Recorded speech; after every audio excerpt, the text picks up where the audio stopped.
বান্দার জবান দ্বারা আল্লাহ তাআলা শুকরিয়া আদায় করার কারণে আমার আল্লাহ তাআলা বান্দার কবরটাকে বান্দার কপালের সেজদার নূরের কারণে আলোকিত বানিয়ে দিবে। 9 নাম্বার, ওই বান্দা যখন কবরের মধ্যে থাকবে, বান্দার কবরটা সেজদার নূরের কারণে আলো হওয়ার পর 9 নাম্বার একটা পুরস্কার প্রদান করা হবে। ইয়া রাসূলুল্লাহ, ইয়া হাবিবাল্লাহ, কেমন পুরস্কার প্রদান করা হবে আপনি নবী বলেন না? আমার নবী কয়, ওই বান্দার কপালের মধ্যে সেজদার নূর থাকার কারণে বান্দার কবরে যখন দুইজন ফেরেশতা আগমন করবে, মুনকার নাকির, ওই ফেরেশতা আগমন করার সাথে সাথে আমরা জানি কবরে 3 প্রশ্ন, মান রব্বুকা ওয়া মান দীনুকা ওয়া মান নাবিয়ুকা, এই 3 প্রশ্ন করা হবে না। ফেরেশতারা বলবে বান্দার সওয়ালের জবাবের প্রয়োজন নাই। বলে কেন? বলে বান্দার চেহারার মধ্যে, বান্দার সূরাতের মধ্যে আল্লাহর হাবিবে কিবরিয়া মুহাম্মদুর রাসূলুল্লাহ সাল্লাল্লাহু আলাইহি ওয়াসাল্লামের প্রতি ঈমানের নূরটা এমন ভাবে বেশি উঠেছে, ওই ঈমানের নূরের কারণে বান্দার চেহারাটা প্রজ্বলিত হয়ে যাবে। তখন বান্দাকে কোনো সওয়াল জবাব করতে হবে না। আর 10 নাম্বার পুরস্কারটা বড় মজা। নবী গো 10 নাম্বার কোন পুরস্কার দেওয়া হবে? আমার নবী বলে, উম্মত, ও উম্মতের দলেরা, বান্দা যখন কবর থেকে, হাসরের ময়দান থেকে, মিজান থেকে ফুলসিরাতের কিনারায় যাবে, ওই ফুলসিরাতটা এমন ভয়ঙ্কর হবে, তরবারির চাইতে দাঁড়ানো হবে। একটা চুলকে 70টা ভাগ করলে যত চিকন হয়, ফুলসিরাতটা এমন চিকন হবে। বান্দাটা ফুলসিরাতের পারে যাইয়া বিসমিল্লাহ বলে কদম রাখবে। বান্দা যদি আল্লাহ শুকর গুজারকারী বান্দা হয়, তখন বান্দা আলহামদুলিল্লাহ বলে বাম কদম রাখার সাথে সাথে বান্দা ফুলসিরাতের এই পার থেকে ওই পারে হাজির হয়ে যাবে। মুসলমান ও মহিষাকালীর বাবারা, আল্লাহর ওলির স্মরণের মাহফিল করতেছো, ইসালে সাহাবের মাহফিল করতেছো, আল্লাহ তাআলা শুকরিয়া এমন ভাবে আদায় করবা, আমার আল্লাহ যেন তোমার আমার জীবনের গুনাহ মাফ করে দেয়। পর্দার অন্তরালের মা বোনেরা, আল্লাহ তাআলার শুকরিয়া এমন ভাবে আদায় করবা যেন আমার আল্লাহ তাআলার কাছে তোমাকে শুকরিয়াকারী আদায়কারী বান্দা হিসেবে পরিচয় না করানো লাগে।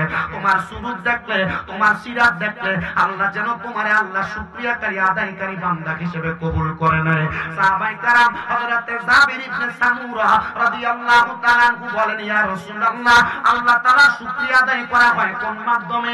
আমার নবী বলে 3টা মাধ্যমে আল্লাহ তাআলা শুকরিয়া আদায় করা হয়। নবী গো কোন 3টা মাধ্যম? বলে সকল ধরনের ইবাদত। 2 নাম্বার আল্লাহ তাআলাকে সিজদা, 3 নাম্বার আল্লাহ তাআলার কালামে হাকিম কোরআন শরীফের তেলাওয়াতের মাধ্যমে আল্লাহ তাআলার প্রশংসা করা যায়। আল্লাহ তাআলা শুকরিয়া। আপনাদের কষ্ট হচ্ছে নাকি? না, অসুবিধা হচ্ছে?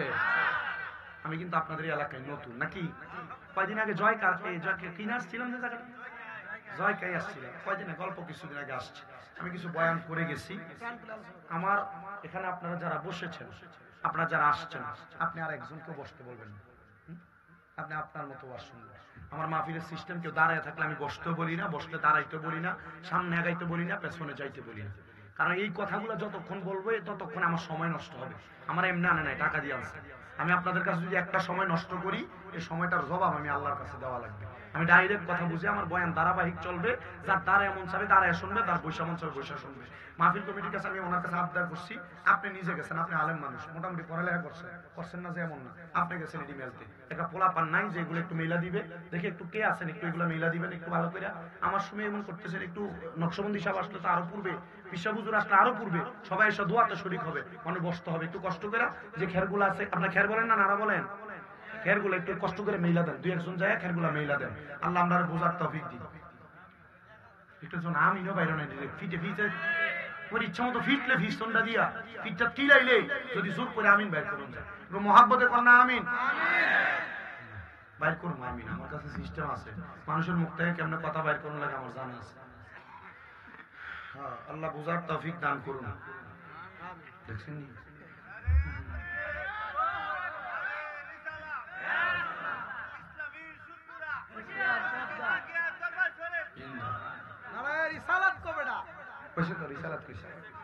আলহামদুলিল্লাহ। একটা ভিক্ষা করবো লেগে গেছে, ভিক্ষা করতে যে গেছে, এ ভাঙ্গা টিনের ঘর তো, ভিক্ষা করছে। আল্লাহ রাস্তা মানে ভিক্ষা দিন গো, তো টিনের ঘরের মালিক বাইরে আর 5 টাকা ভিক্ষা দিচ্ছে। কত? 5 টাকা ভিক্ষা পেয়ে দোয়া করছে, আল্লাহ তুমি তার লাখ লাখ টাকার মালিক বানাও। ঘরের মালিক খুব খুশি, আমার ভাঙ্গা ঘর, লাখ টাকার মালিক হইলে আমি একটা সুন্দর ঘর দিতাম পারাম। তো পাশে 10 তলা বিল্ডিং, 10 তলা বিল্ডিং এর সামনে দেখো ভিক্ষা দেন আল্লাহর রাস্তায়, এ মালিক বাইরে ফেরতিনি মানুষ তো 5 টাকা ভিক্ষা দিচ্ছে। দোয়া করছে আল্লাহ তুমিও তারা লাখ টাকার মালিক বানাবে। কিতা কত আমার বাড়ি দেখছস? কয় তালা? 10 তালা। তুই যে লাখ টাকার দোয়া করলি 10 তালা বিল্ডিং কি বেটা লাখ টাকার মালিক বানায়, কোটি টাকার মালিক বানায়? কোন আপনার পাশে যে বাংলা টিনের ঘর এটা আমার ফাঁসিয়ে দিছে, এই দোয়াই করছি। তো যেমন টেহা এমন দোয়া, আপনারা আমার যেমন আওয়াজ দিবেন এমন দোয়া করুন।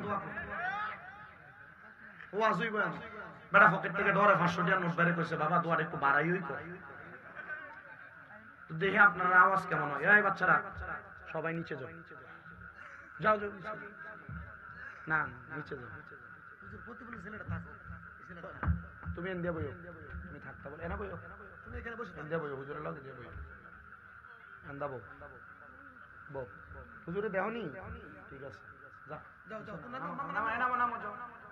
এই ছেলেরা এই ফুলাটা শুনো, নামাই দেন নামাই, ওই এন সামনে দিয়ে বইও আসুন। আমি আমার বাইরে আমার লগে দিয়ে বইও আসুন, তো দেই না।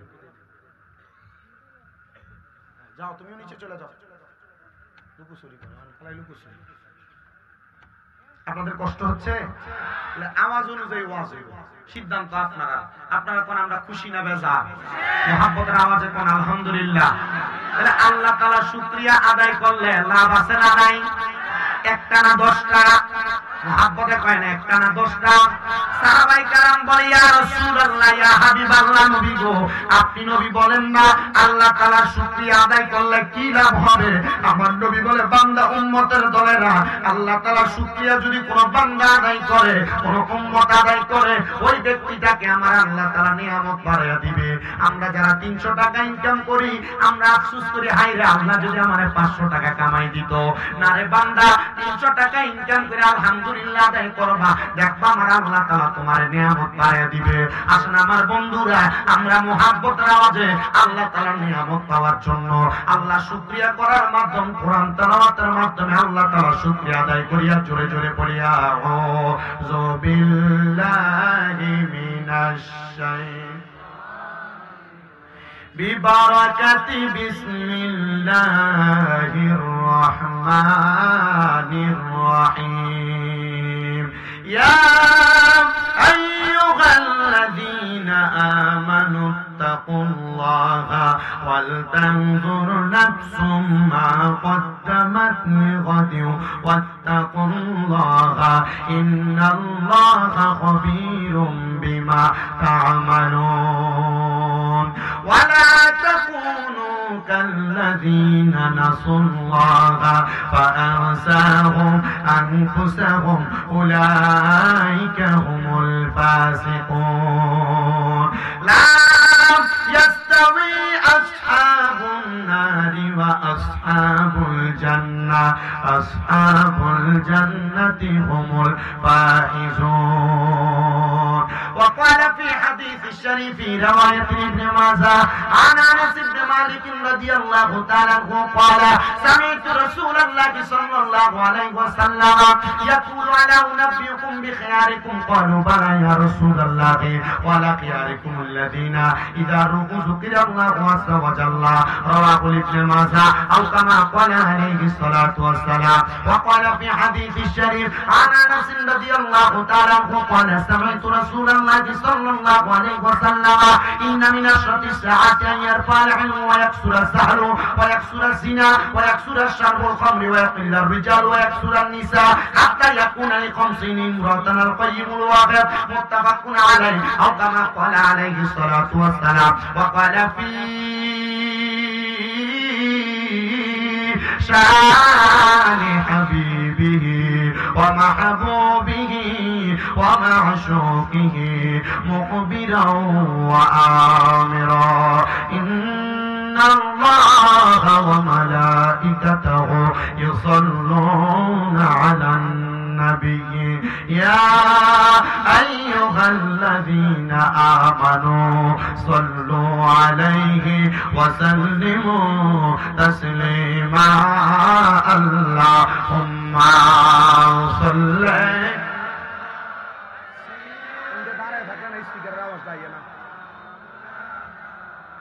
محمد وعلى آله. মনিটরে একটু সাউন্ড দেন। জবান খুলে জোরে জোরে দুরূদ শরীফ আদায় করেন। আল্লাহুম্মা সাল্লি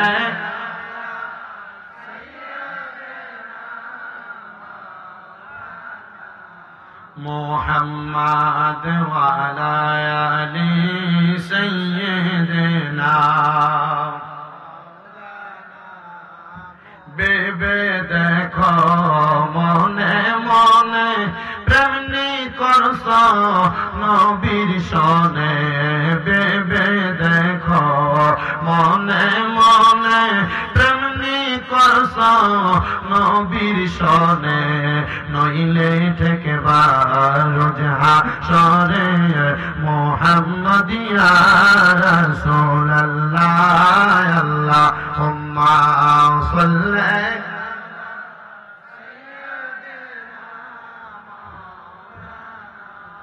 মুহাম্মাদ ওয়া আলা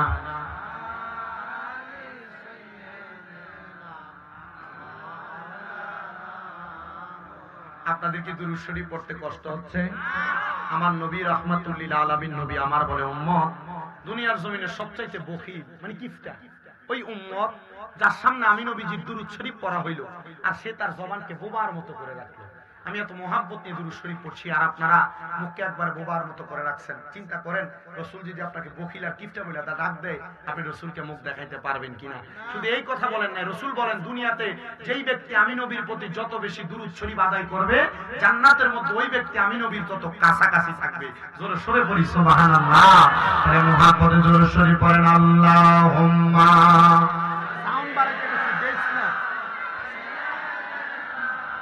মাওলানা মুহাম্মদ ওয়া আলা আলি সাইয়্যিদিনা।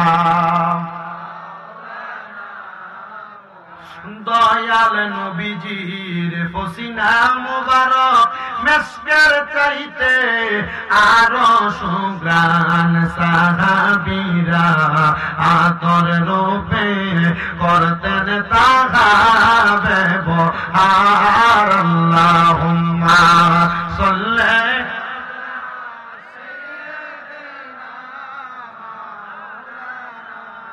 মুহাম্মাদ ওয়া আলা আলি সাইয়্যিদিনা।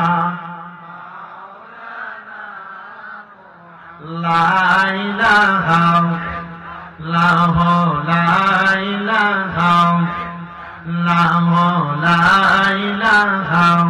তুমি কাউরে বানাইলা সফিউল্লাহ বলেন, কাউরে বানাইলা খলিলুল্লাহ, কাউরে বানাইলা রূহুল্লাহ। মোরে নবীকে দয়া করে মোর নবীকে রে বানাইলা হাবিবুল্লাহ। লা ইলাহা ইল্লাল্লাহ লা ইলাহা ইল্লাল্লাহ লা ইলাহা। নামাজ রোজা চাই রহনা কেহ মা বাবার খেদমত চাই রহনা। আমার নবীজির দরুদ বইল না বল নবীর দরুদ। আমার নবীও তোমায় বলবে না। লা ইলাহা ইল্লাল্লাহ লা ইলাহা। আরে অনেক দূরে মদিনা আমরা কেমনে যাব জানি না। আপনারা বলেন মহিষাখালী বাবারা আপনারা মদিনা যাইতে চান কি চান না? যারা যারা যাইতে চাই দুই হাত তুলে আমার আল্লাহর দেখায় আর জবানটা খুলে একটা তাকবীর হবে। নারে তাকবীর। এটা দিয়া কিশোরগঞ্জ বাজার ফারন যায় বনি আমার সন্দেহ লাগে। একটু মুহাব্বতে আওয়াজ দেন জব্বানিয়া। হযরত বেলাল আযান দিতে যে সুর দিয়া, বেলাল তো গায়ে জোরে আযান দিয়া গায়ে জোরে শক্তি দিয়ে আযান দেয় নাই। বেলাল আযান দিতে ইমানের শক্তি দিয়া। বেলালের আযানের ধ্বনিটা আমার আল্লাহর রাম ওখানে যে ধাক্কা দিছে। আপনারা তো এই জায়গায় যারা আছেন পাড্ডা দরবার সহ আশেপাশে এলাকায় তরিকতপন্থীরা আছেন, মুহাব্বতে আওয়াজ দিয়ে আমার মনে হয় এই জায়গার মধ্যে যা আছে সব কাঁপব। মুহাব্বতে একটা আওয়াজ দেন নারাই তাকবীর আল্লাহু আকবার নারাই রিসালাত আহলে সুন্নাত ওয়াল জামাত জোরে বলি মারহাবা। ও মুসলমান, কেন মদিনা শরীফ শুধু তোমাদের কাছে সামান্য সময় আমি মদিনা শরীফের একটু ওয়াকিয়া বইলা যায়। আমার নবী কয় মান যারা ফাদরি ওয়াজাবাত লাহু শাফাআতি ইয়াউমাল কিয়ামা। নবী আমার কয় উম্মত, দুনিয়ার জমিনের মধ্যে যেই ব্যক্তি আমি নবীর রওজা মুবারক জিয়ারত করলো তার জন্য সুপারিশ করা আমি নবীর জন্য ওয়াজিব অত্যাবশ্যক হয়ে যায়। এ আমার মহিষাকালীর বাবারা, এ মহিষাকালীর আমার পর্দার অন্তরালের মা বোনেরা, একটু অন্তরের কানটা লাগায় বয়ানটা শ্রবণ করার চেষ্টা করবা। আমি অল্প কিছুদিন হয় মদিনা শরীফ জিয়ারত করে আসছি। আমি নবীর রওজার সামনে দাঁড়ায় দাঁড়ায় বলছি ইয়া রাসূলুল্লাহ, আমার জীবনে সবচাইতে বড় একটা শখ ছিল, আশা ছিল আপনার রওজা মুবারকে আসবো, কিন্তু নবী গো এত তাড়াতাড়ি যে আপনি আমারে কবুল করে আল্লাহর ওয়াস্তে নিয়ে আসবেন আমি বুঝতে পারি নাই। ও মায়ার নবী, আপনি আমারে মদিনা শরীফের মধ্যে নিয়ে আসছেন, এখন আমার মনের মধ্যে আরেকটা আশা জাগছে, আমার মনের মধ্যে একটা আকাঙ্ক্ষা জাগছে। আপনি নবীর রওজা দেখতে এত সুন্দর গো নবী, না জানি আপনি রাহমাতুল লিল আলামিন নবী কত সুন্দর। আমি আমার দুইটা চোখ দিয়ে আপনি নবীর আমি দেখতাম। আমার দয়াল নবীজির রওজার সামনে দাঁড়ায় শুধু এই কথা বলি নাই, আমি বলছি ইয়া রাসূলুল্লাহ ইয়া হাবিবাল্লাহ নবী গো, ও মায়ার নবী, ও দয়ার নবী গো, বাংলাদেশের ওয়াজ মাহফিলে যাইয়া কত মানুষকে নিয়ে আপনি নবীর উপর দুরূদ সালাম আদায় করি, এরা তো মক্কা মদিনা আসতে চায়, আপনি এদেরকে মক্কা মদিনা আনেন না গো নবীজি। এরা টাকার জন্য পয়সার জন্য মক্কা মদিনা আসতে পারে না। এ সম্পদওয়ালারা 2-3 লাখ টাকা কইলে তুমি টাকাগুলো আলাদা কইরা রাখো। আমি বলবো না না না, জায়গা সম্পদ কিনা তুমি কবরে নিয়ে যাইতে পারবা না। তোমার মহিষাকালীর মসজিদের ভিতরে, কিশোরগঞ্জের মসজিদের ভিতরে 2 রাকাত নামাজ পড়লে অথবা 1 ওয়াক্ত নামাজ পড়লে 1 ওয়াক্তের সওয়াব পাইবা। কিন্তু মদিনা শরীফ এমন মহাব্বতের জায়গা, মদিনা শরীফের ভিতরে 1 ওয়াক্ত নামাজ পড়লে 50,000 ওয়াক্তের সওয়াব পাইবা। আইরে আমার মুজিরা, মক্কা শরীফ এমন বরকতের জায়গা, মক্কা শরীফের মধ্যে যাইয়া তোমরা যদি 1 ওয়াক্ত নামাজ পড়ো 1 লক্ষ ওয়াক্তের সওয়াব পাইবা। এজন্য আপনাদের কাছে বলবো, টাকা পয়সা ধন দৌলত যা আপনার কাছে থাকে না কেন, এগুলা দিয়ে আপনি মক্কা মদিনা যাওয়ার প্রস্তুতি গ্রহণ করেন। পর্দার অন্তরালের আমার মা, ও আমার মুজিরা, তোমার স্বামী তোমার বছরে বছরে স্বর্ণ গয়না জোড়ায়া দেয়, তোমার স্বর্ণ গয়না থেকে একটা বড়ি যদি আলাদা করে বিক্রি কইরা স্বামীর হাতে তুই না দিয়া কও আমার তুমি টাকাটা দিয়ে মক্কা মদিনা পাঠাও, এত শান্তির জায়গা, এত মজার জায়গা, এই শান্তি তুমি দুনিয়ার কোন জায়গার মধ্যে পাইবা না। এজন্য বাবারা যারা ওই মক্কা মদিনা তো বরকত বলা মনে করেন, ওই মক্কা মদিনা যাইতে চান জবান খুলে মহাব্বতে পড়েন, আর দয়াল আল্লাহ দয়া করেন, দয়া করেন, নসিব করেন মদিনা লা ইলাহা লা ইলাহা।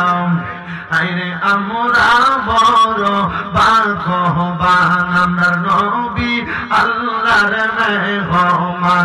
আল্লাহ দয়া করে করলেন দান বড়, দয়া করে দান নবীজি ঈমানের ঈমান লা ইলাহা লা ইলাহা লা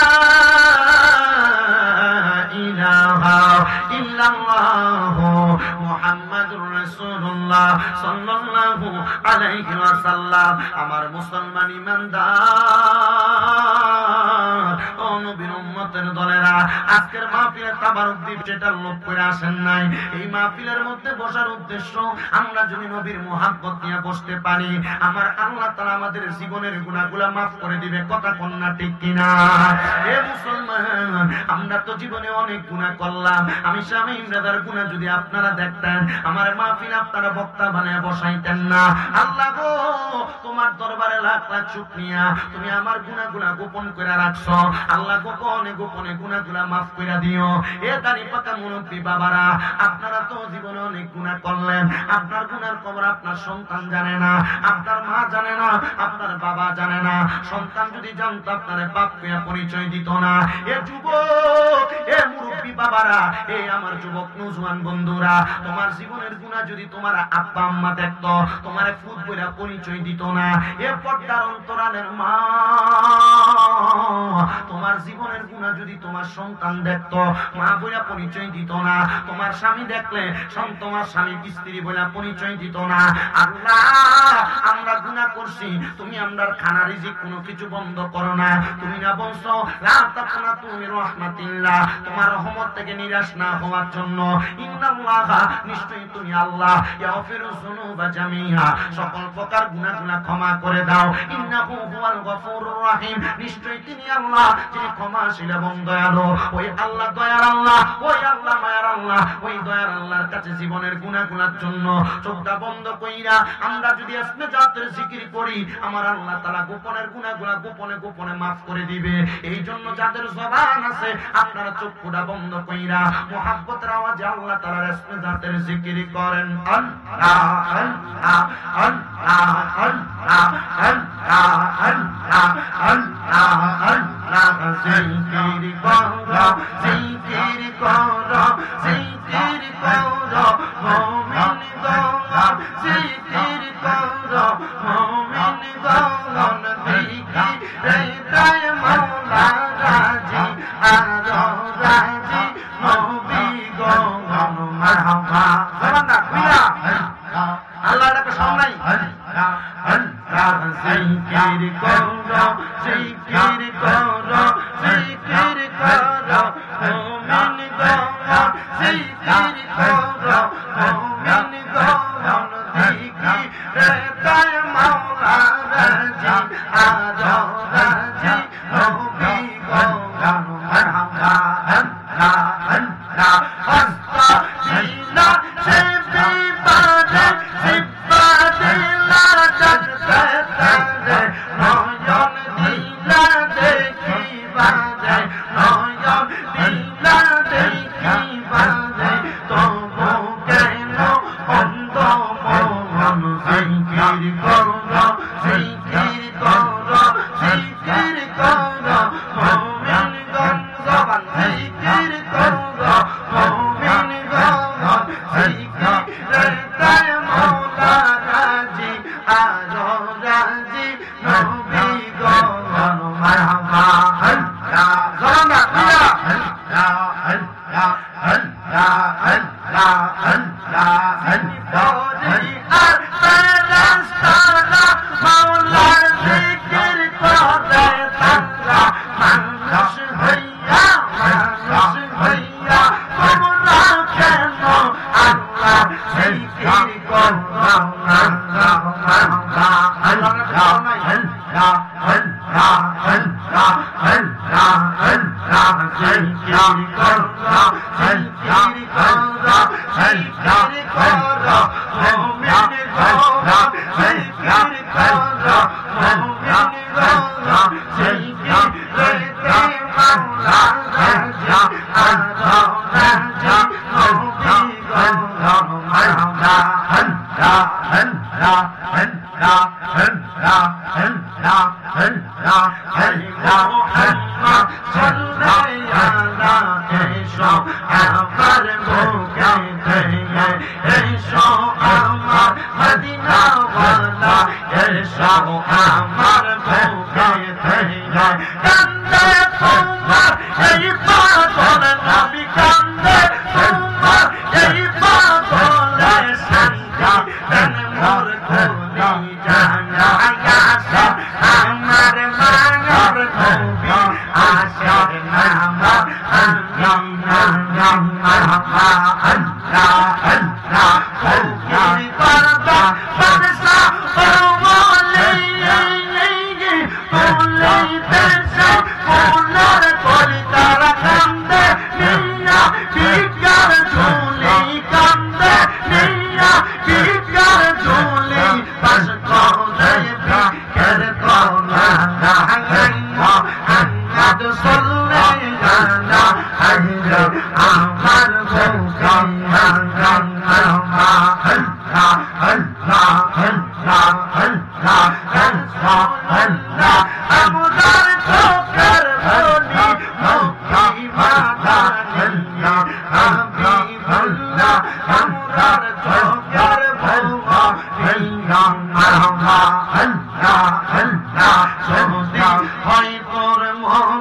টানা বড় মুর্শিদ বাবা জান আল্লাহ রাসূল সর্বদাই পাবি মারহাবা আল্লাহ আল্লাহ যদি হয় তোর মনের টানা বড় মুর্শিদ বাবা জান আল্লাহ রাসূল পাইবি সর্বদাই মারহাবা আল্লাহ আল্লাহ মুর্শিদ রূপে হইলে পানা বলবে হইবাদি পানা থাকে মাতা গুনাবে সমান আছে প্রমাণ তাঙ্গা মুর্শিদ আমার খোদা পেরদাক তাঙ্গার হাইরা মুর্শিদ আমার কোনা পেরদাক তাঙ্গা আছে প্রমাণ তাঙ্গার মুর্শিদ আমার খোদা পেরদাক তাঙ্গার মারহাবা আল্লাহ আল্লাহ আল্লাহ আল্লাহ আল্লাহ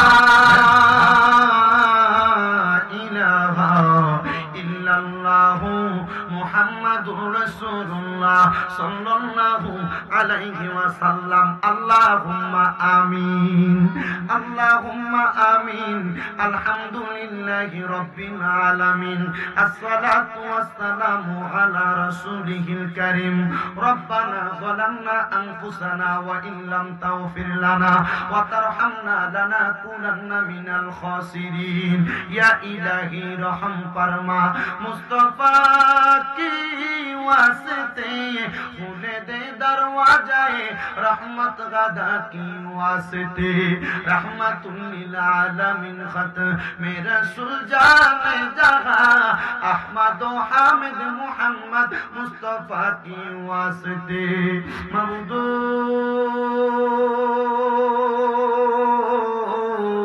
ओ दयाल अल्लाह আপনি কি আসমানে না জমিনে না পাহাড়ে না দরিয়ায় এ গত জীবনে আপনার কত তালাশ করলাম সন্ধান পাইলাম না আল্লাহ বহু সন্ধানের পরে এই কিশোরগঞ্জ সদর জেলার সদর থানাধীন বৌলাই মহিষাখালী ভুইয়া পাড়া মোহাম্মদ আব্দুল কুদ্দুস ভুইয়া সাহেবের বাড়ি সংলগ্ন মাঠ প্রাঙ্গণে সৈয়দ আতাউল হক খন্দকার পীর সাহেব রহমতুল্লাহ আলাইহির স্মরণে সকল কবরবাসীর রূহের মাগফিরাত কামনায় ষষ্ঠ বার্ষিক ইসালে সওয়াব ওয়াজ দোয়ার মাহফিলের মধ্যে আমার সঙ্গে উলামায়ে কেরাম দাড়ি পাকা মুরব্বি বাবারা যুবক নওজোয়ান ভাইয়েরা ছোট্ট ছোট্ট মাসুম বাচ্চারা পর্দার অন্তরালের আমার কত মা বোনেরা মাপ পাওয়ার আশায় তোমার দরবারে দুইটা হাত বাড়াইছে গো আল্লাহ আর দুইটা কপালে লাগার আগে আগে আমরার জীবনের গুনাহ মাফ কইরা আমরারে বেগুনাহ মাসুম বান্দা বানায়া দাও মাবুদ আজকের মুনাজাতে আমি সবচাইতে বড় গুনাহগার আমি সবচাইতে বড় নাখানদার আমি সবচাইতে বড় নালায়েক নাচিস গো আল্লাহ তোমার কত আদরের বান্দারা হাত বাড়াইছে যার হাতটা তোমার কাছে মায়া লাগে ওই হাতের উসিলায় আমরা প্রত্যেকের দোয়া কবুল আর মঞ্জুর কইরা নাও এগো আমার এই মহিষাখালী এবং আশেপাশে এলাকার মা বোনেরা গো কি গো মা মাইকের আওয়াজ তোমাদের কানে যায়নি গো মা মুনাজাত হইতেছে গো মা আমার আল্লাহর দরবারে আমিন আমিন কইরা দুইটা হাত বাড়াইয়া দাও গো মা আমার বিশ্বাস আছে গো মা একটা হাত আমার আল্লাহ খালি দিবে না মারা গো তোমরা তো এই এলাকার নাইনি না গো মা একদিন আসছিল লাল রঙের বেনারসি শাড়ি পইরা আর একদিন চলে যাইবা সাদা মার্কিন কাপড় পরিয়া গো মা তোমরার মতো কত মা বোনেরা জানি গো অন্ধকার কয়বরে মুর্দালা শুয়া শুয়া রইছে আজকের মুনাজাত তার আর নসিব হইছে না এরে আমার মহিষাখালী ভুইয়া পাড়া আশেপাশে এলাকার ভাই বাবারা রে আর কতকাল দুনিয়ার রং তামাশা দোকান পাটের আড্ডাবাজির মধ্যে সময় কাটাইবা মুনাজাত হইতেছে আমি গুনাহগারের সাথে দুইটা হাত বাড়াইয়া দাও না রে ভাই আমরার বিশ্বাস আছে রে আমার আল্লাহ একটা হাত খালি ফিরিয়া দিবে না ভাইরা রে আমরা তো এই এলাকার বাসিন্দা না রে ভাই একদিন দুনিয়ার মায়া ত্যাগ কইরা কবরের বাসিন্দা হইয়া যাইবা। জানি না রে ভাই, আমার কোন ভাই বাবা মা বোনের জন্য জানিব আজকের মুনাজাতটা জীবনের শেষ মুনাজাত কইরা হাত বাড়াইছে। জানি না রে আল্লাহ, আমার কোন ভাই বাবা মা বোনের জন্য জানি এলাকার গুরুস্থানের মাটিটা পর্যন্ত লাফালাফি করতেছে। জানি না রে আল্লাহ, আমার কোন ভাই বাবা মা বোনের জন্য জানিব এলাকার কাপড়ের দোকানে কাপড়গুলা কাইটা রেডি কইরা রাখছে। জানি না রে আল্লাহ, কোন ভাই বাবা মা বোনের জন্য জানি এলাকার বাসপুরার বাসগুলা পাইকা লালে লাল হইয়া গেছে। আল্লাহ, আমরা জানি আমরা সবচাইতে বড় গুনাহগার। গুনার দিকে তাকাইলে আপনার কাছে বড় ভয় ভয় লাগে রে আল্লাহ। না জানি এই গুনার কারণে তোমার কাছে আমরা আটকা পড়া যাই। আল্লাহ, তুমি তো রহমানুর রহিম, তোমার রহমতের নবীর উসিলায় আমরা প্রত্যেকের মুনাজাত কবুল আর মঞ্জুর কইরা নাও। দয়াল রে, আজকের মুনাজাতের মধ্যে আমরা যেই দুয়ার জন্য হাত বাড়াই না, আমরা নগণ্য, আমরা নাচি সৈয়দ আতাউল হক খন্দকার পীঠ তোমার কাছে নগণ্য না। ওনারা কামেল মানুষ, ওনাদের উসিলায় আমরা দোয়াগুলা কবুল মঞ্জুর কইরা নাও। আজকের মুনাজাতের মধ্যে কে জানি হাত বাড়াইছে, কার জানি জগতের মধ্যে বাবা নাই। যেই বাবা রিকশা চালাইয়া মাটি কাইটা মাথার গাম পায়ে ফালাইয়া পরের বাড়িতে বদলার কাজ কইরা সন্তানরে মানুষের মতো মানুষ করার জন্য আব্বা বিদেশের বাড়িতে নিজের রক্তরে পানি বানাইয়া সন্তানকে মানুষ করে দিয়া এমন আব্বা অন্ধকার কবরে আব্বার কবর জান্নাতের বাগান বানাইয়া দাও। দয়াল রে, কে জানি হাত বাড়াইছে, কার জানি জগতের মধ্যে মা নাই। আল্লাহ, যেই মা 10 মাস 10 দিন গর্ভে ধারণ কইরা সন্তানের প্রসব বেদনা সহ্য করতে মার বড় কষ্ট হইছে, এমন মা দুঃখিনী যাদের অন্ধকার কবরে রে আল্লাহ, আমার কবরটারে নাজাতের ফয়সালা কইরা দাও। দয়াল রে, আবার কত এতিমেরা হাত বাড়াইছে, মাও নাই বাবাও নাই, জনমের এতিম নেই আল্লাহ। এমন আম্মায় আব্বার কবরে আযাবে দিও না, ওই আমার আল্লাহ, আমরা আম্মায় আব্বার কবরের আযাব বন্ধ হইছে নি। আমরা দাদা দাদির জীবনের গুনাহ মাফ করছনি, আমরা রে তোমার মায়া লাগেনি। তুমি তো অন্তর্যামী রে আল্লাহ, ওই আমরা হইলাম পানা, আমরা সুখে কিনা দুঃখে ডাকি গো। ও আল্লাহ, যাই না কি জানো না রে আল্লাহ, পরওয়াল্লাহ দেখালো তোমার মনে। আল্লাহ, প্রত্যেকের ব্যবসা বাণিজ্য কাজে কর্মে চাকরি বাকরির মধ্যে বরকত দান করো। যারা পড়ালেখা করে বিদ্যা বুদ্ধি বাড়াইয়া দাও। অনেকে প্রবাসের বাড়িতে তাইকে দোয়া চাই, আল্লাহ প্রবাসীদের খাত দোয়া তুমি কবুল মঞ্জুর করো। অনেক প্রবাসীর অসুস্থ থাকে, কামাই রুজি করে সহি সালামতে মায়ের সন্তান মায়ের কোলে ফিরার তৌফিক দান করে দাও।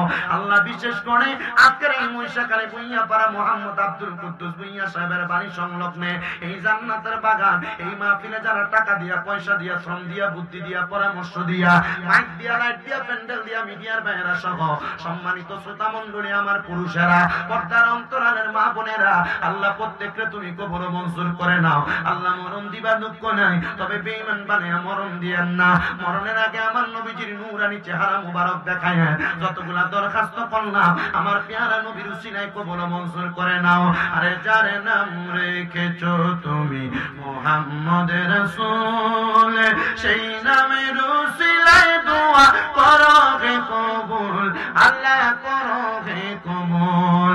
আল্লাহ, মরণের আগে আগে নবীজির নূরানি চেহারা মুবারক দেখতে দেখতে সকলের হক্কানি রব্বানি পীর ও মুর্শিদের জবানের সাথে জবান মিলে পড়ে দিয়েন লা ইলাহা ইল্লাল্লাহু মুহাম্মাদুর রাসূলুল্লাহ সাল্লাল্লাহু আলাইহি ওয়াসাল্লাম।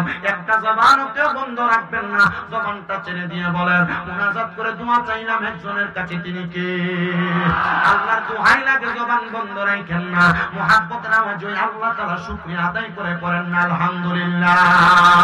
আমার কিশোরগঞ্জের বৈশাখালীর বাবারা একটু অন্তরের কানটা লাগায় বয়ানটা শ্রবণ করবেন। আমার সাবজেক্ট নিয়েছে আপনারা দেখেছেন শানে আউলিয়া। আমি আল্লাহ তাআলার কোরআনুল কারীম থেকে আমি 3টা আয়াত আপনাদের কাছে তেলাওয়াত করেছি। আমি চেষ্টা করব ধারাবাহিকভাবে বয়ানটা করার জন্য। আমার বয়ানের সময় হচ্ছে প্রথম থেকে 1 ঘন্টা 20 মিনিট সময়। যতক্ষণ মাইকে থাকবো ততক্ষণ পর্যন্ত চেষ্টা করব মানুষকে বয়ানটা বোঝায় দেওয়ার জন্য। আমি যতক্ষণ কথা বলতেছি ততক্ষণের মধ্যে সর্বপ্রথম আপনাদেরকে আল্লাহ শুকরিয়া আদায় করার একটা হাদিস শোনাইছি। এরপরে জিকির আজকার মুনাজাতের মধ্যে আমি আপনাদেরকে নিয়ে জমজমাট করেছি। তবে একটা কথা মনে রাখবারে মুসলমান, আমি যতগুলা কথা বলতেছি অন্তরের কানটা লাগিয়ে শুনবা। আমার 10টা কথা যদি ভুল হয়, সঠিক হয়, আমার ভুলটারে মাটি দিবা, সঠিক কথাটার উপর আমল করবা। আমার আল্লাহ তাআলা কোরআনুল কারীমের মধ্যে বয়ান করতেছেন, ইয়া আইয়ুহাল্লাযীনা আমানু, হে যারা ঈমানদার আছো, ইত্তাকুল্লাহ, তোমরা আল্লাহকে ভয় করো, ওয়াল তানজুরু, তোমাদের প্রত্যেকের তাকানো উচিত, নাফসুম মা কদ্দামাত লিগাদ, তোমাদের পূর্ববর্তীদের দিকে তারা পূর্বে কি প্রেরণ করেছে। ওয়াত্তাকুল্লাহ, তোমরা আল্লাহকে ভয় করো, তোমরা আল্লাহকে ভয় করো। আমার আল্লাহ এই কথা বইলা ক্ষান্ত হন নাই। ওয়াত্তাকুল্লাহ ইন্নাল্লাহা কবীরুম বিমা তা'মালুন, আল্লাহ কয় বান্দা নিশ্চয় আমার আল্লাহ তাআলা সকল বান্দাদের অন্তরের খবর সম্পর্কে অবহিত। এবার আপনারা বলেন, ও মহিষাকালীর বাবারা, আমরা মনে মনে ভালো চিন্তা করি না খারাপ চিন্তা করি, মানুষের ক্ষতির চিন্তা করি না ভালো চিন্তা করি, আমার আল্লাহ এই খবর সম্পর্কে জানে কি জানে না? এ মুসলমান, এ নবীর উম্মতের দল, হযরত আবুল হাসান নূরে বাগদাদী রাহমাতুল্লাহ আলাইহি নামক একজন আল্লাহ তাআলার বান্দা ছিলেন। যিনি বসবাস করতেন বাগদাদ নগরীতে, যিনার বাড়ি হইল শাম দেশে। উনি শাম দেশ থেকে পড়ালেখা করার জন্য বাগদাদে আগমন করেছে। আবুল হাসান নূরে বাগদাদী উনি কোনো সাধারণ ওলি না। যেই জামানায় জুন্নুন মিশরি, যেই জামানায় সুনায়েত বাগদাদী, যেই জামানায় বড় বড় ওলি ছিলেন, ওই জামানার ওলি হইল হযরত আবুল হাসান নূরে বাগদাদী। আবুল হাসান নূরে বাগদাদী এমনি নূরে বাগদাদী হয় নাই। উনি একটা বাড়িতে তাইকা পড়ালেখা করেছেন।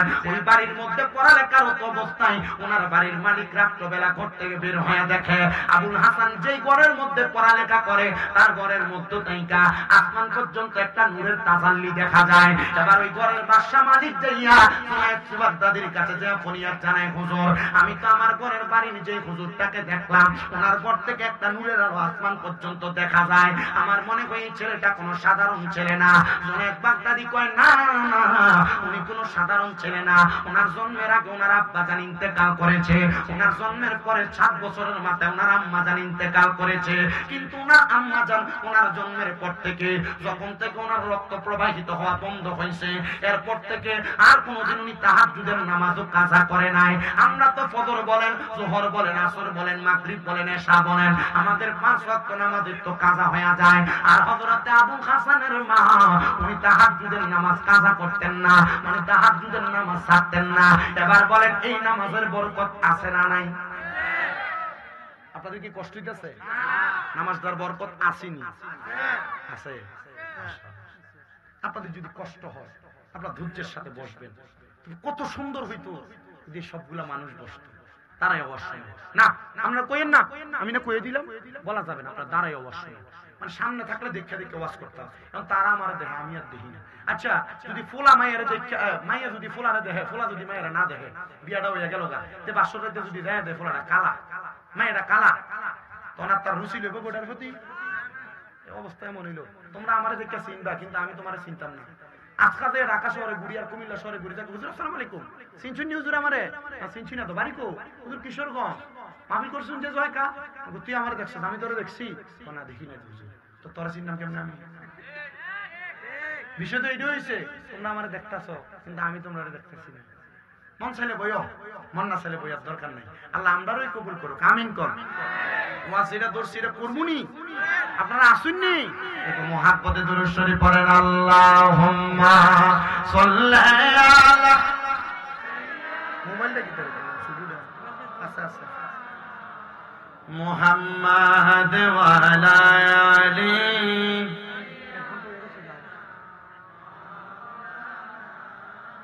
কেউ বড় হয় দমে জনে, কেউ বায়াবার মান সম্মানে, আমরা চাই গো নবীর প্রেমে থাকতে ভরে জীবন ভর। আল্লাহুম্মা সাল্লি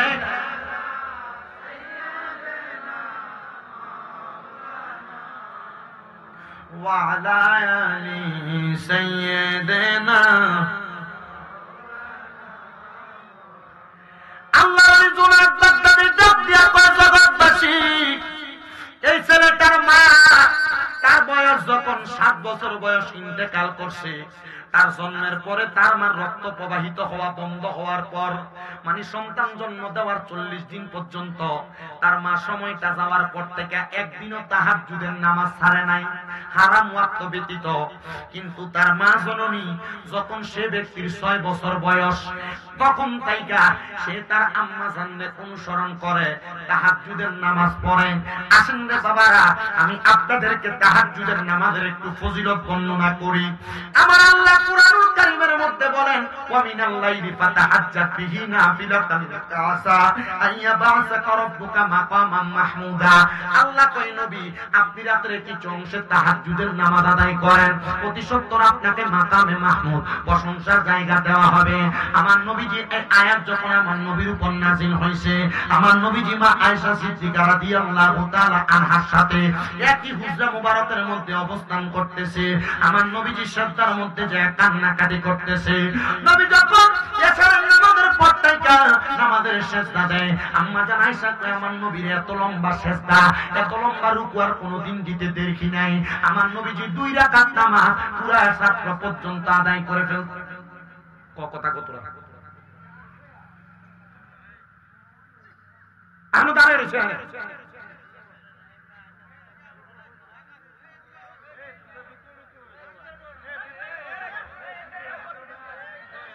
আমার মুসলমান ইমানদার, এ নবীর উম্মতের দল, আমার আল্লাহ পাক রব্বুল আলামিনের পেয়ারা হাবিব রে মা আয়েশা সিদ্দিকা বলে, নবী গো, আপনি নবী 2 রাকাত নামাজ আদায় করেছেন, পুরাটা রাত লেগে গেছে। নবী আমার ডাক দিয়া কয়, আয়েশা, হে আয়েশা, আমার আল্লাহ বলেছে আমি নবী যদি তাহাজ্জুদের নামাজ পড়ি আমার মাকামে মাহমুদ প্রদান করবে। আয়েশা রে, আমি নবী তাহাজ্জুদের নামাজ পড়া মাকামে মাহমুদ পাবো। আমার উম্মতেরা তো আমি নবীর জন্য পাগল পারা, আমার উম্মতেরা জন্য তো আমার উম্মতেরা তো আমি নবীর জন্য দিওয়ানা। আমার উম্মত যদি আমি নবী দুনিয়া থেকে রওজা মুবারকে যাওয়ার পরে তারা যদি তাহাজ্জুদের নামাজ আদায় করে, তাইলে আমার আল্লাহ তাআলা আমার উম্মতের কি প্রদান করবে। আমি কান্দা কান্দা আমার আল্লাহর কাছে দোয়া করেছি। আম্মা জান আয়েশা কয়, নবী গো, আপনি তো মুস্তাজাবাতুদ দাওয়াত, আপনি কোন দোয়া করলে আমার আল্লাহ দোয়া ফিরায় না। আমার নবী ডাক দিয়ে কয়, আয়েশা, আমার আল্লাহ তাআলা আমি নবীর দোয়া কবুল করেছে। নবী গো, আমার আল্লাহ তাআলা আপনি নবীর দোয়া কবুল করে কি বইলা দিছে। আমার নবী ডাক দিয়ে কয়, আয়েশা, আমার আল্লাহ তাআলা বলছে আমার উম্মত যদি তাহাজ্জুদের নামাজ পড়া আমার আল্লাহর কাছে কোনো কিছু চায়, আমার আল্লাহ উম্মতের তা দান করব। এরপর তার অন্তরালের মা বোনেরা, আপনার ঘরের মধ্যে শান্তি হয় না, আপনার ঘর থেকে অভাব অনটন যায় না, আপনার ঘরের মধ্যে থেকে রোগ বালা মুসিবত যায় না। এ যুবক বিদেশ যাওয়ার চেষ্টা করে যাইতে পারো না, ব্যবসা করেন মুরব্বীরা বরকত হয় না। আমি বলবো 5 ওয়াক্ত নামাজের পাশাপাশি তাহাজ্জুদের নামাজটা আদায় করবেন, দেখবেন আমার আল্লাহ তাআলা অসংখ্য পরিমাণ রহমত, অসংখ্য পরিমাণ বরকত আপনার দান করবে। কঠিন কোন রোগে যদি আক্রান্ত থাকেন, আপনি তাহাজ্জুদের নামাজ পড়ে আল্লাহর কাছে দোয়া করবেন, দেখবেন আমার আল্লাহ তাআলা কঠিন রোগ থেকে শিফা দান করবে। কঠিন কোন বিপদে যদি পড়ে থাকেন, তাহাজ্জুদের নামাজ পড়ে আল্লাহর আল্লাহর কাছে কান্নাকাটি করবেন, আমার আল্লাহ তাআলা নামাজের বরকতে আপনার বিপদ থেকে উদ্ধার করবে। আপনি যদি দুনিয়ার জমিনের মধ্যে টেনশন বালা মুসিবতের মধ্যে থাকেন, তাহাজ্জুদের নামাজ পড়ে দোয়া করলে আল্লাহ দোয়াটা কবুল করবে। এবার হযরতে জুনায়েদ বাগদাদী ডাক দিয়া কয়, এই আল্লাহর বান্দা আবু হাসানের একটা পাওয়ার হইল, তার মা জননী 6 বছর বয়স থেকে যখন তাহাজ্জুদের নামাজটা আদায় করতেন, সেই সন্তান তার মাকে দেখা দেখা তাহাজ্জুদের নামাজ পড়ে।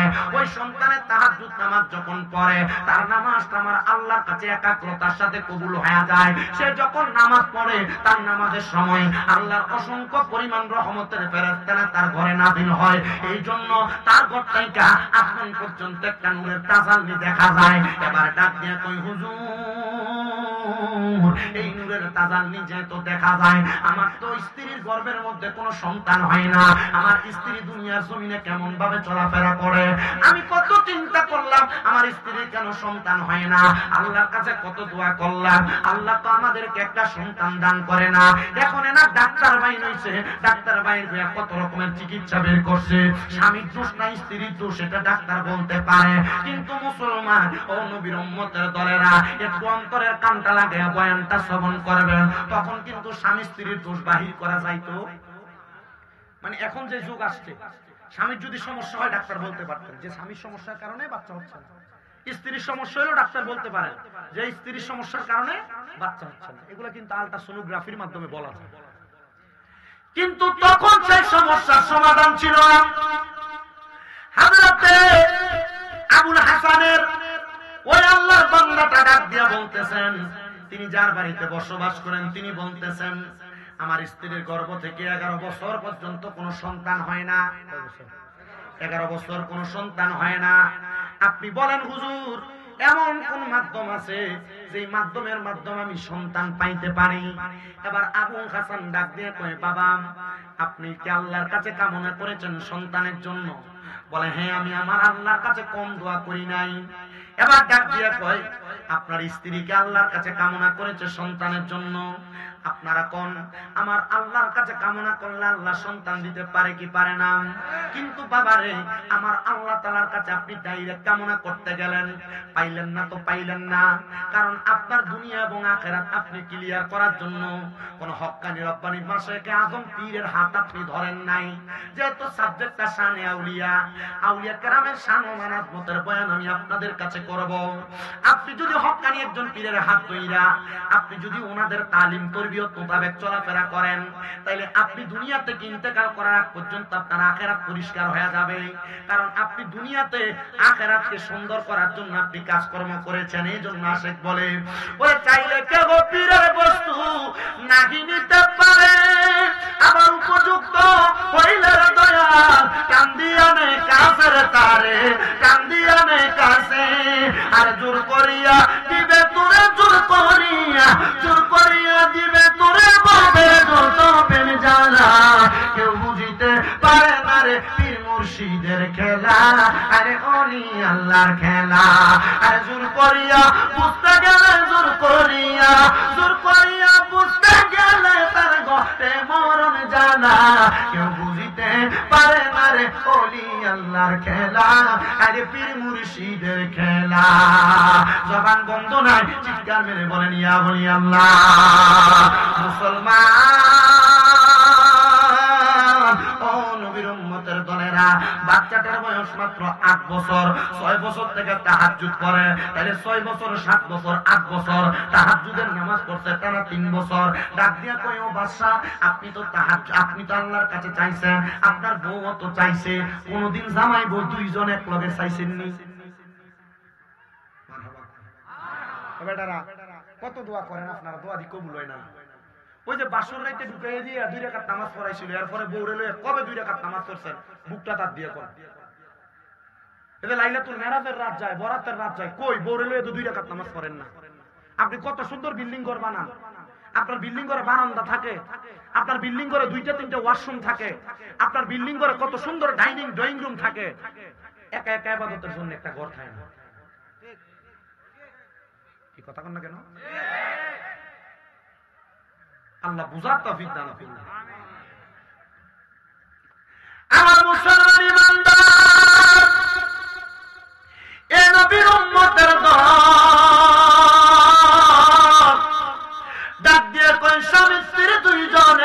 দোয়া করছেন নি?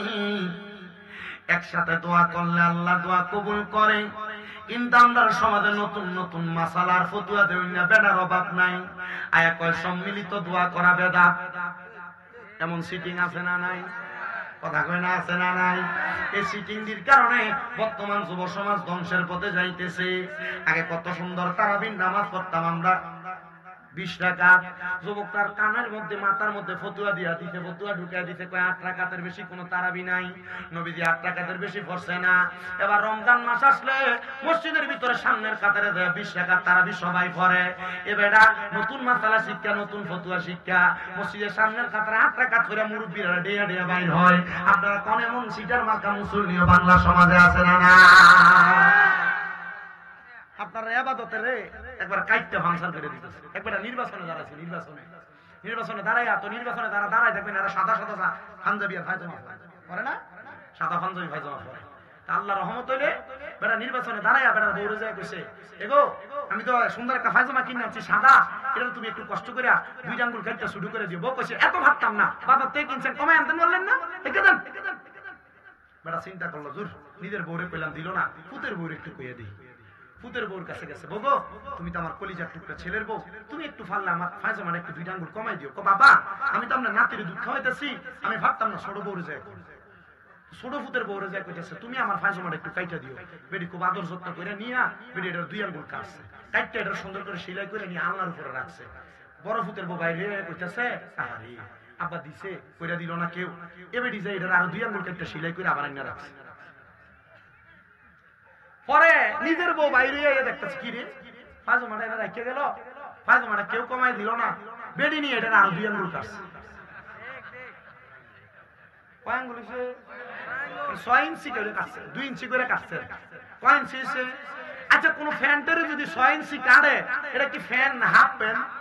তো আমরা সমাজে ইবাদতকে কাটতে কাটতে এমন হাফ প্যান্ট বানিয়ে ছাইরা দেয়, এমন সিটারও আছে। আল্লাহ আমরা বুঝার তৌফিক দিন। ইবাদত যদি করেন না এইটা নাই, ওইটা নাই, এই দোয়া নাই, ওই দোয়া নাই, এই নামাজ নাই, ওই নামাজ নাই, বুঝবেন যে বুঝছি শয়তান তার লগে আছে। যেহেতু কোনো কিছু নাই, শয়তান আছে তার লগে। কথা কই না, ঠিক কি না?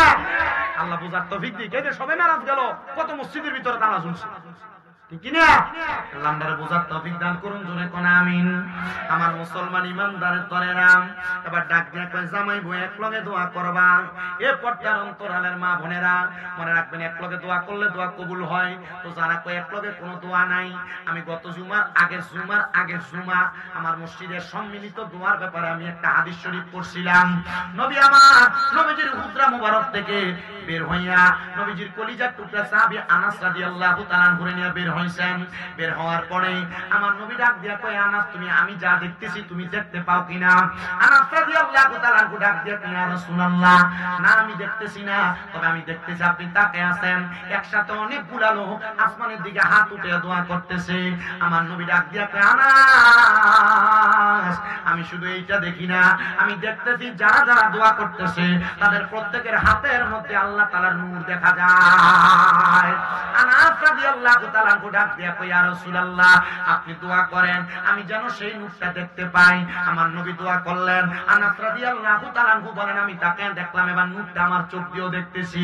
এবার আমার নবী বলে আনাস তাড়াতাড়ি করো আমরা তাদের সাথে দোয়াতে যে শরীক হই। এবার আমার নবী হযরতে আনাস রাদিয়াল্লাহু তাআলা একসাথে ওই দোয়ার মধ্যে শরীক হওয়ার জন্য গেলেন। তারা যেই দোয়া করলেন আমার নবীর সাথে সাথে আমিন বললেন। আরে বাবা মনে রাখবা, সবাই যদি কোনো জায়গার মধ্যে কোনো দোয়া করে, কেউ যদি আমিন বলে, তারা যেই দোয়া করে এই দোয়াটার অংশীদার আমিন বলনেওয়ালা ব্যক্তিও পাওয়া যায়। এবার রাহমাতুল লিল আলামিন নবীর এই হাদিসে মুবারক আনাস রাদিয়াল্লাহু তাআলা বর্ণনা করতেছে, আমরা যে জায়গার মধ্যে দেখলাম অনেকগুলা মানুষ একসাথে দোয়া করে, তারা দোয়া করতেছিল তাদের এলাকার মধ্যে বৃষ্টি নাই, খরা লাগছে, তারা দোয়া করছে আল্লাহ যেন তাদেরকে বৃষ্টি প্রদান করে। আর আমার নবী আমিন আমিন বলেছে। আমরা এখান থেকে মসজিদে নববীতে যাওয়ার পর একটানা 7 দিন পর্যন্ত বৃষ্টি হয়েছে। তার মানে বোঝা যায় একসাথে অনেক ব্যক্তি দোয়া করলে দোয়া কবুল হয়ে যায়। এজন্য সবাই একসাথে বেশি বেশি করে দোয়া করবেন। কোন জায়গায় দোয়া হইলে দাওয়াত দিক আর না দিক দোয়াতে শরীক হইবেন। মনে রাখবেন একসাথে দোয়া করলে দোয়া কবুল হয়ে যায়। এবার আল্লাহর ওলি হযরতে আবুল হাসান ডাক দিয়ে বলতেছে, এ বাবা আপনি কি দোয়া করেছেন আপনার স্ত্রীকে নিয়ে? বলে না। বলে আজকে থেকে আপনি তাহাজ্জুদের নামাজ পড়া আপনি এবং আপনার স্ত্রী একসাথে আমার আল্লাহর কাছে দোয়া করবেন, আল্লাহ যেন আপনাদেরকে সন্তান দান করে। বাড়ির মধ্যে যাইয়া আল্লাহ পাক রব্বুল আলামিনের বান্দাটা স্ত্রীকে ডাক দিয়া বলেন, স্ত্রী এতদিন তো আমার সন্তান হয় না, তোমাকে আমি দোষ দিতাম, তোমার সন্তান হয় না তুমি আবার আমাকে দোষ প্রদান করতা। কিন্তু না না না, মনে রাখবেন স্বপ্নে তাকেই দেখানো হয় যাকে স্বপ্ন দেখাইলে কবরবাসী উপকৃত হবে। আপনি যখন কাউকে স্বপ্ন দেখবেন সাথে সাথে ওযু কইরা আল্লাহর কাছে দোয়া করবেন, আল্লাহ যারা আমি স্বপ্ন দেখলাম তুমি তারে মাফ করে দাও। বলে কেন কেন? বলে স্বপ্ন দ্রষ্টা ব্যক্তি দোয়া করলে যাকে স্বপ্ন দেখে ওই ব্যক্তির দোয়া ওই ব্যক্তিকে আল্লাহ তাআলা তার দোয়ার বরকতে মাফ করে দেয়। আল্লামা ইবনে সিরিন তার স্বপ্নের তাবিরের কিতাবের প্রথম দিকে এই কথাটা লিখে দিয়েছেন। এবার সন্তান ডাক দিয়া কয়, আমি যখন তাহাজ্জুদের নামাজ পড়া আমার আম্মা আব্বার মরার পরে কবর অবস্থা সম্পর্কে জেনেছি, আমার কাছে বড় ভালো লেগেছে। হায়রে বৈশাখালীর কত সন্তানেরা তাদের মারে কবর দেশে শোয়া দিয়ে আসছে, তাদের বাপরে কবর দেশে শোয়া দিয়ে আসছে, তার মায়ের খবর জানে না, তাদের বাবার খবর জানে না। সন্তান পুকুর পাড়ে বাঁশমুড়ার নিচে যে আম্মারে শোয়া দিনা, কই তোমার আম্মা তো এখন আর তোমার সন্তান বলে ডাক দেয় না। একটাবার কি চিন্তা করেছো তোমার মা জননী দুনিয়াতে থাকা অবস্থায় বড় কষ্ট করে তোমার মানুষের মতো মানুষ করেছে, তোমার আম্মা জান তোমার জন্য বড় কষ্ট করেছে, আজকে ওই মা দক্ষিণে অন্ধকার কবরে কেমন আছে তুমি জানো না।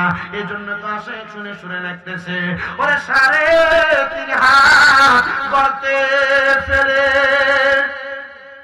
কেমন কইলা চলে, তোমার বাড়ি আইতে দেরি হইলে যে মা ঘুমাইতো না।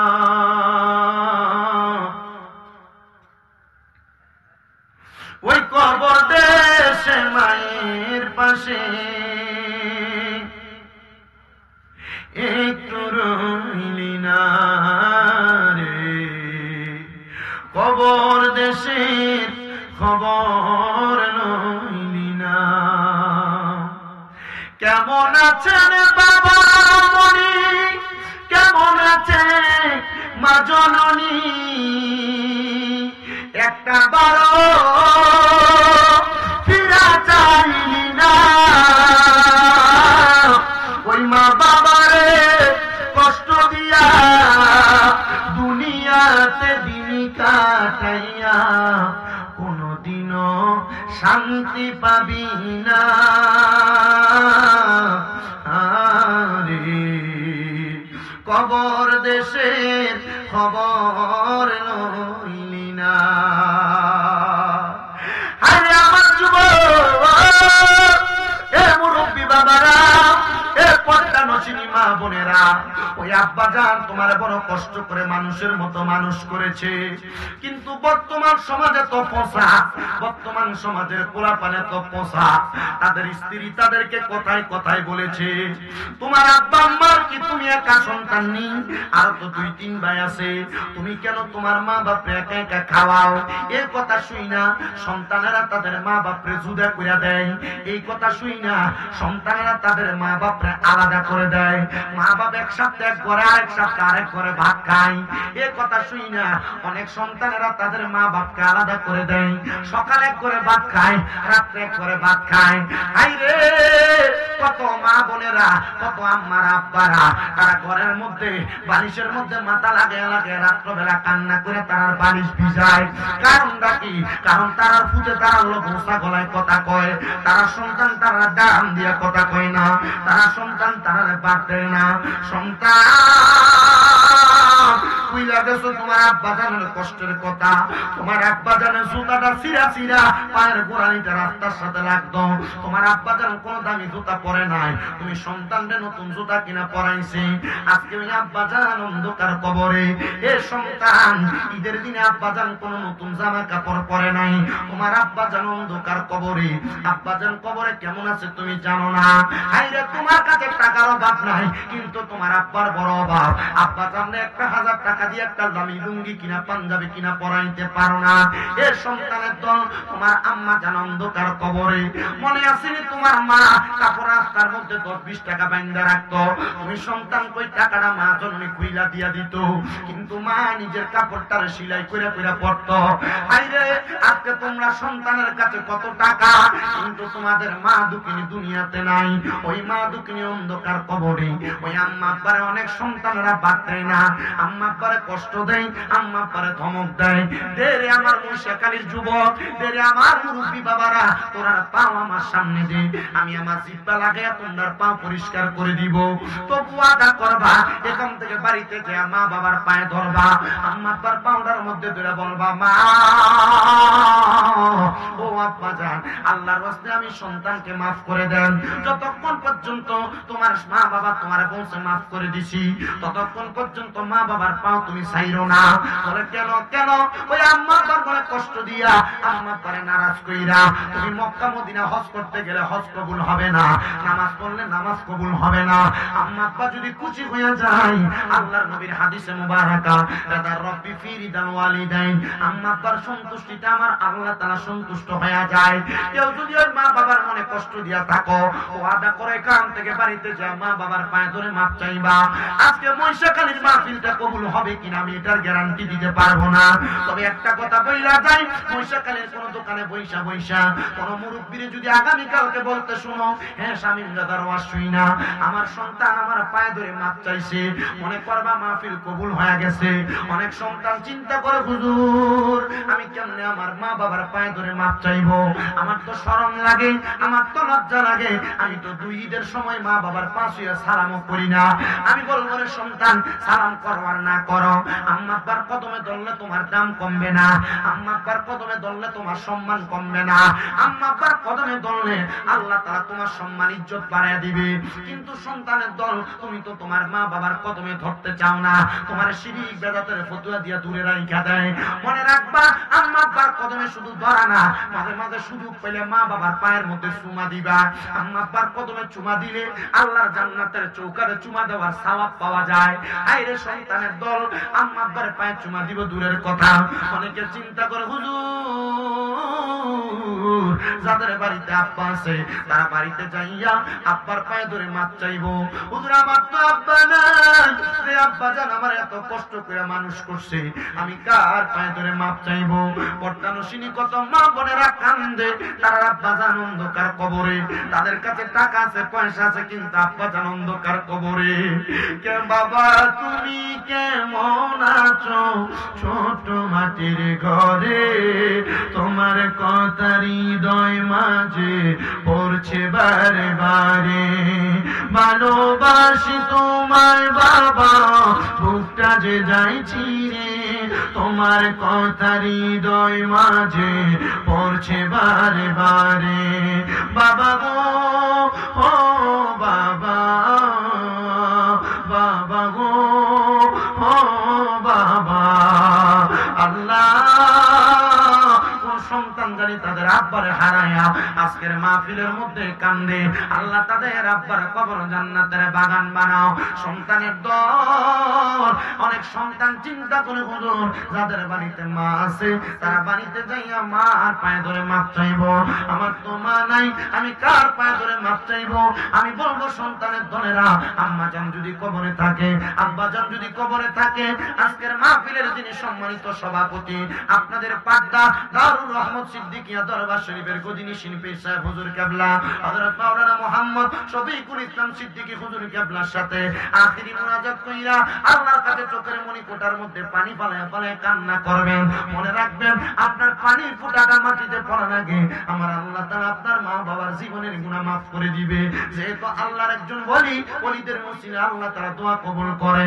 এবার আপনারা বলেন, আল্লাহ তাআলার কাছে আমরা ওলিদের উসিলায় দোয়া করলে আম্মা পার কবরের আযাব আমাদের কামাই রুজির মধ্যে আল্লাহ তাআলা সকল কাজের মধ্যে বরকত দিতে পারে কি পারে না? তাকবীর, নারে রিসালাত, আহলে সুন্নাত ওয়াল জামাত, পারদা সিদ্দিকিয়া দরবার শরীফ, জোরে কোন মারহাবা। এত আস্তে মারহাবা কইলেন, আল্লাহর উসিলা দিয়া দোয়া করলে দোয়া কবুল হয়নি। বিশ্বাস আসেনি আয়ুক না আইলে মাইক ধরবে আমি কুদুর ওয়াজ করি আর কিছুক্ষণ সময় আপনারা কষ্ট দিতাম আসুন মারহাবা তাহলে একটু আল্লাহর ওলির একটা শান গাই ওলিদের ওলি যিনি গাউসুল আজম জিলানী ওলিদের ওলি যিনি গাউসুল আজম জিলানী বাগদাদে জন্ম কুতুবে রাব্বানী বলেন বাগদাদে জন্ম কুতুবে রাব্বানী বাবারা গাউসে পাকের শান গাইতে অসুবিধা হয় আপনারা গাউসে পাকের শান গাইলে ভালো লাগে না অন্তরে মহাব্বত লাগে না একটু মহাব্বতে কর না এই কারণ আল্লাহ হাবিব সাল্লাল্লাহু আলাইহি সাল্লামের ঘোষণা যিকরুল আমবিয়াই মিনাল ইবাদা ওয়া যিকরুস সালিহিনা কাফারা নবীদের জিকির করলে ইবাদত হয় ওলিদের জিকির করলে গুনাহ maaf হয় মহাব্বতে আউলিয়া কেরামের শান করেন ওলিদের ওলি যিনি গাউসুল আজম জিলানী ওলিদের ওলি যিনি গাউসুল আজম জিলানী বাগদাদে জন্ম কুতুবে রাব্বানী বলেন বাগদাদে জন্ম কুতুবে হাইরে তোমার কাঁধে নবীজির কদম সব ওলিদের কাঁধে তুমি গাউসের কদম বলেন তোমার কাঁধে নবীজির কদম সব ওলিদের কাঁধে তুমি গাউসের কদম দয়ার নজর করো আমার ও গো গাউসে সামদানি দয়ার নজর করো আমার ও গো গাউসে সামদানি বাগদাদে জন্ম কুতুবে রাব্বানী বলেন বাগদাদে জন্ম কুতুবে আইরে ওলিদের ওলি যিনি গাউসুল আজম জিলানী ওলিদের বাগদাদে জন্ম কুতুবে রাব্বানী বলেন বাগদাদে জন্ম কুতুবে আইরে বংশ তোমার হাসান হুসাইনি তুমি হইলা আমার ফাতেমা নয়নের মনি বলেন বংশ তোমার হাসান হুসাইন তুমি হইলা আমার ফাতেমার নয়নের মনি মুর্দা করো জিন্দা করো ও গো গাউসে সামদানি মুর্দা করো জিন্দা করো ও গো গাউসে সামদানি বাগদাদে জন্ম কুতুবে বলেন বাগদাদে জন্ম কুতুবে আল্লাহ যেন কবুল করে জোরে কোন আমিন আউলিয়া কেরামের সোহবতে আউলিয়া কেরামের কাছে গেলে আল্লাহ তাআলা বান্দারে maaf করে গুনাহ maaf করে হায়াতে বরকত দেয় রিজিকে বরকত দেয় আল্লাহ তাআলা হেদায়েতের পথে জান্নাতের পথে কবুল করে কথা কোন না ঠিক কি না কারণ আমরা সুন্নিদের বিশ্বাস আউলিয়া কেরামের পথটা ইহদিনাস সিরাতাল মুস্তাকিম পথ সহজ এবং সরল পথ কথা কোন না ঠিক কি না তো বাবা আমার ভারতের জমিনের প্রখ্যাত ওলি ওনার কাছে একদিন এক নেশা করে গেছেন যারা বলতেছেন হুজুর আমার স্বভাব হলো নেশা করা তবে আমি খবর পাইছি আপনি বলছেন মুরিদ হইলে মানে পীর মাশায়েখের কাছে যে বায়াত গ্রহণ করলে আল্লাহ তাআলা তার জীবনের গুনাহ maaf করে দেয় হুজুর আপনি আমারে মুরিদ করান ও বাবা মনে রাখবেন যারা নেশা করে এই নেশা করতে অভ্যাস বড় খারাপ নেশা করার টাকা পয়সা না পাইলে মানুষের কল চুরি করে মানুষের ডেকসি চুরি করে চুরি চামারি করে আপনারা কোন নেশা করতে এমন অবস্থা আছে না নাই আপনারা আসতে কোন দিন নেশা করতে এমন অবস্থা আছে না নাই মুহাব্বতে একটা তাকবীর দেন নারে তাকবীর নারে রিসালাত আহলে সুন্নাত ওয়াল জামাত প্রধান অতিথির আগমন হযরত মাওলানা হাসানুর রহমান হোসেন নকশবন্দি ওয়া সিদ্দিকী সাহেবের আগমন মারহাবাটা জোরে কোন হুজুর আসার আগ পর্যন্ত আমি আমার এই কারগুজারি ওয়াকিয়া ঘটনাটা বইলা শেষ করি হুজুর আসার আগ পর্যন্ত আমি আমার কথাগুলা বলবো এই পর্যন্ত আপনারা ধৈর্য ধারণ করে শ্রবণ করার চেষ্টা করবেন ওই নেশাখোরটা প্রবঞ্চনায় নেশা করে অত্যাচারে এলাকার মানুষগুলা বড় বিরক্ত এবারে নেশা করে গেছেন আল্লাহর ওলির কাছে হুজুর আপনি আমার বায়াত গ্রহণ করান, আপনি আমার বায়াত গ্রহণ করাইবেন, তবে শর্ত হলো হুজুর আমি বায়াত গ্রহণ করুন কিন্তু নামাজ পড়তাম না। আল্লাহর ওলি কয় বাবা এটা কেমন পাগল আমার কাছে আসলো, করে নেশা, আবার যদি কয় তারা মুরিদ করাইতাম না, এই ব্যক্তি তো আমার সাথে খারাপ আচরণ করতে পারে। হুজুর বলতেছে ঠিক আছে, তুমি বলছো তুমি নামাজ পড়তে পারবা না, যদি তুমি মুরিদ হওয়ার পর নামাজ পড়ো, আল্লাহর ওলিদের হিকমত এবং তাদের জবানের কথা এটা কেউ বুঝতে পারে না, বোঝার জন্য আলাদা রকমের ক্ষমতা এবং পাওয়ার লাগে, কথা কোন না ঠিক কিনা? ডাক দিয়ে বলতেছে কারণটা কি? বলে হ্যাঁ নামাজ পড়তে পারবা না, যদি নামাজ পড়ো প্রতি ওয়াক্ত নামাজের জন্য তোমাকে একটা দ্বারা জুতা দ্বারা খরম দ্বারা আঘাত করা হবে। বলছে হুজুর আমি এমনই তো লোক টোকায় যার কাছে আমি বায়াত গ্রহণ করতাম, যেই ব্যক্তি আমারে নামাজের কথা বলবে না, তবে হুজুর বলে শর্ত হইল নামাজে তো পড়তে পারবা না, আমি তোমার একটা তালিম দেই বায়াত গ্রহণ করার কারণে, তুমি একটা জিকির করবা, যে জিকির হলো লা ইলাহা ইল্লাল্লাহ। হাদিস শরীফের মধ্যে রাসূল পাক বলেছেন আফদালু যিকরি লা ইলাহা ইল্লাল্লাহ ওয়া আফদালু দুআই আলহামদুলিল্লাহ, সবচাইতে উত্তম জিকির হলো লা ইলাহা ইল্লাল্লাহ, সবচাইতে উত্তম দোয়া হলো আলহামদুলিল্লাহ। তুমি বলো এই জিকিরটা করতে পারবানি? হুজুরের কথা মোতাবেক ওই নেশাখোর ব্যক্তিটা ডাক দিয়ে কয় হুজুর আপনার কথা মোতাবেক আমি জিকিরটা করতে পারবো, আপনি আমারে বায়াত করান। হুজুর বলে তোমার বায়াত হয়ে গেছে, তুমি যেহেতু আমার সাথে ওয়াদাবদ্ধ হয়েছে এটাই বায়াত। মারহাবা, আরো জোরে কয় না মারহাবা? ডাক দিয়ে কয় বাবা যাও তখন চলে যাও।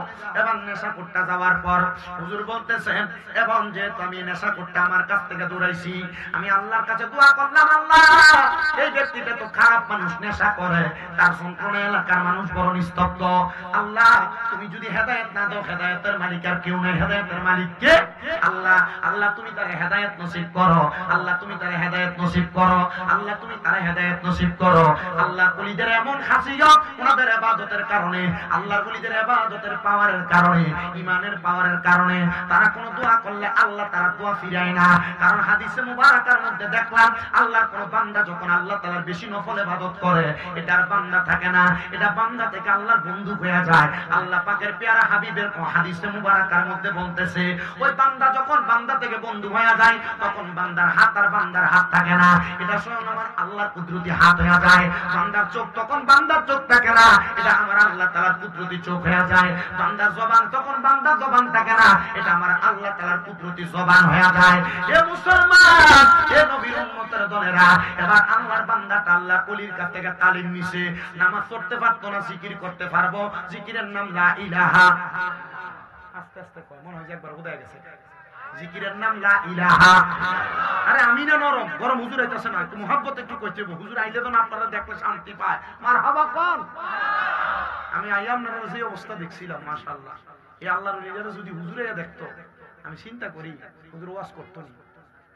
আলহামদুলিল্লাহ জিকির আজকার মুনাজাত দিয়ে আপনারা গোলাইছি, আল্লাহ কবুল করক, জোরে কোন আমিন।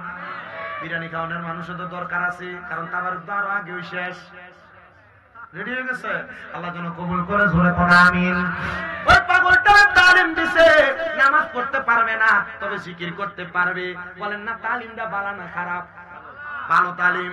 যেহেতু তালিম দিছে একটা একটা করলে না আরেকটা শিখবো, একটা করতে করতে আরেকটা শিখবো। ডাইরেক্ট তো সন্তান গর্ভ থেকে আইসা বাবা ডাকে না, সন্তান তো দুনিয়াতে আস্তে আস্তে আস্তে আস্তে করে শিখে। এবার ওই বান্দাটা নেশা করার নেশা করে, কিন্তু আল্লাহর ওলির দরবার থেকে ওই দিন নেশা করার জন্য মদের বাটিখানা যায়, দেখে রাত্র বেশি হয়ে গেছে, মদের বাটিখানাটা বন্ধ, ওই দিন আর নেশা করে নাই। কি করে নাই? ওই দিন নেশা না করতে পারে চিন্তা করলো আমি যেহেতু বায়াত গ্রহণ করেছি, আমি এখন বাড়ি যাওয়ার আগ পর্যন্ত লা ইলাহা ইল্লাল্লাহ জিকির করব। নামাজও না পড়তাম না, আজকে যেহেতু নেশা করতে পারি নাই, লা ইলাহা ইল্লাল্লাহ জিকির করতে করতে বাড়িতে গেছেন, ঘরের দরজা খুলে দিচ্ছেন স্ত্রী। স্ত্রী স্বামীর এমন আচরণ দেখে বড় অবাক, কিরে আমার জামাই তো নেশা করতো, কিন্তু এখন আমার জামাই আর নেশা করে না। ও বাবা, কোন স্বামী যদি নেশা করে, বদ কাজ করে, স্ত্রীর এটা পছন্দ না। আপনারা অনেকে সিগারেট পান করেন, সিগারেট খাওয়ার কারণে আপনাদের স্ত্রী রাত্রবেলা বিছানার মধ্যে অন্যদিকে মুখ ফিরে শুয়ে থাকে, কারণ সিগারেট খোরগুলা বিড়ি করে মুখের ভিতরে যে গন্ধ, গুয়ের গন্ধের সেটা আরো বালা। কথা কয় না? আপনার বউ যে আপনার খাট থেকে লাথি দিয়ে ফেলায় না, এটা আপনার হাজার কপালের ভাগ্য। কিন্তু আপনি সিগারেটটা পান করেন, সিগারেটটা খান, বাবার আল্লাহর দোহাই লাগে, রহমতের নবীর ঘোষণা, তোমরা যদি দুনিয়াতে জাহান্নামী মানুষ দেখতে চাও তাদের দিকে তাকাও, যাদের জীবিত অবস্থায় মুখের মধ্যে আগুন দেখা যায়। আমি খেয়াল করে দেখছি জীবিত অবস্থায় মুখের মধ্যে আগুন শুধু সিগারেট খাওয়ানোর মোহে দেখা যায়। আপনারা কোন এমন অবস্থা আছে না নাই? এ মুসলমান, আমি এটাকে হারামও বলি না, আমি এটাকে নাজায়েজও বলি না, আবার জায়েজও বলি না। আমি আপনাদেরকে হিদিক দিয়া গেলাম, মন চাইলে খাইবেন, না চাই না মন চাইলে ছাড়বেন। এ নবীর উম্মতের দল আশিক রাসূল ভাই বাবারা, এবার আল্লাহর বান্দা যখন নেশা না কইরা বাড়ির মধ্যে গেছে, বউ বড় অবাক। তিনি চিন্তা করলো, আমার স্বামী তো মদ খায়, আমার স্বামী তো নেশা করে, আমার স্বামীর এমন অবস্থা দেখে আমার কাছে ভালো লাগতেছে।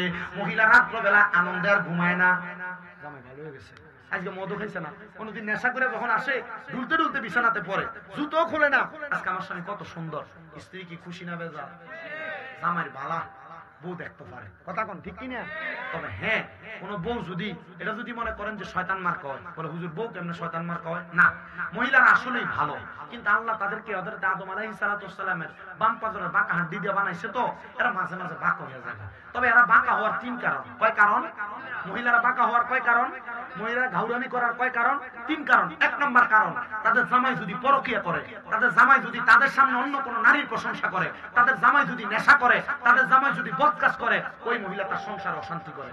দুই নাম্বার, ওই মহিলা যে ঘরে বিবাহ হয়ে আসছে, তার শ্বশুর শাশুড়ি যদি তারা নিজের মেয়ের মতো না মনে করে, তাহলে ওই মহিলা পরিবার অশান্তি করবে। তিন নাম্বার, ওই মহিলা তার মায়ের কুপরামর্শ অশান্তি করবে।